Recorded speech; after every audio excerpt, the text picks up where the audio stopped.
Big pass வீட்டில் இந்த வாரம் எவிக்ஷனே நடக்கலை அப்படிங்கிறதே ஒரு சர்ப்ரைஸ்க்கு மேலே சர்ப்ரைஸாக ஆதிரையை மீண்டும் உள்ளே இறக்கியிருக்காங்க. அதன் மூலமாக பிக் பாஸ் வீட்டில் 16 நபர்கள் கூடியிருக்காங்க. இப்போ வரப்போகிறது 9வது வாரங்க. 9வது வாரம் கண்டிப்பாக டபுள் எவிக்ஷன் இருக்கும் அப்படிங்கிற தகவல் வந்திருக்கு. எனக்கு தெரிஞ்சு மிட்வீக்லேயே யாராவது ஒருத்தவங்க தூக்குங்க, அப்போ தாங்க சுவாரஸ்யமாக இருக்கும். என்னங்க நீங்கள் எவிக்ஷன் பண்ணாதாங்க எங்களுக்கு சுவாரஸ்யமாக இருக்கும்னு ரசிகர்கள் கேட்டுக்கொண்டு இருக்கும் ஒரு நிலையில் இப்போ கேப்டன்ஷிப் டாஸ்கின் முடிவுகள் நமக்கு வந்திருக்குங்க. யார் கேப்டன் ஆகியிருக்காருன்னா 2 நபர்கள் தான் தலை போட்டிக்கு தேர்வானார்கள். ஒருவர் பார்த்தீங்கன்னா பிரஜன், இன்னொருத்தவங்க பார்த்தீங்கன்னா நம்மளுடைய எப்படி சொல்லலாம் ரம்யா ஜோ.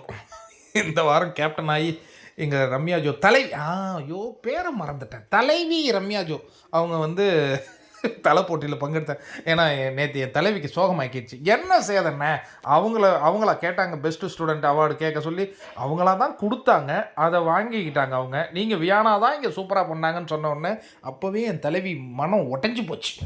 ஐயோ எனக்கு இது சரியாக வரல போல இருக்குது, நான் கேரக்டர் பண்ணணும்னு உங்ககிட்ட கேட்டேனே அப்படின்னு போய் விக்ரம் கிட்ட சண்டைலாம் போட்டாங்க. எனிவே விக்ரம் எல்லாருக்கும் சொல்லி கொடுத்தா அது சரியாக வருமா?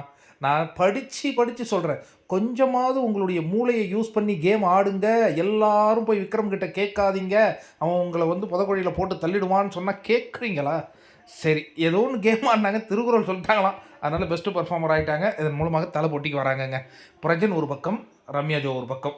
பயங்கரமாக உங்களுக்கு நிற்கும் போதே உங்களுக்கு முடிவுகள் நீங்கள் அறிவிச்சலாம். ஏன்னா என் தலைவி சென்டிமெண்ட்டுக்கு லாக் ஆகிடும். ஒருவேளை போன வாரமே அக்கா பிரஜன் போகும்போது கஷ்டப்பட்டார் சாண்ட்ரா அக்கா, அவர் கேப்டன் ஆனால் அவர் சேவ் ஆவார். அப்படி கூட நினச்சிருப்பாங்களா என்னன்னு தெரியல என் தலைவி. ஏன்னா இப்போ அவங்க அந்த கூடாரத்தில் தான் சுற்றிட்டு இருக்காங்க, கனியோட பிரிஞ்சு இங்கே கேம் தனியாக இண்டிவிஜுவல் ஆடிட்டுருக்காங்க. அதனால் மாறினாங்களா இல்லையான்னு தெரில. ஆனால் கட்டும் போட்டி கொடுப்பாங்களப்பா, என்ன நடந்ததுன்னு தெரியல. ஆட்டத்தின் முடிவில் பிரஜன் கேப்டன் ஆகிட்டார். இப்போ இது டபுள் எவிக்ஷன் வீக்குங்க. பிரஜன் கேப்டன் ஆகிட்டார், டபுள் எவிக்ஷன் வீக். யார் வெளியேறுவா?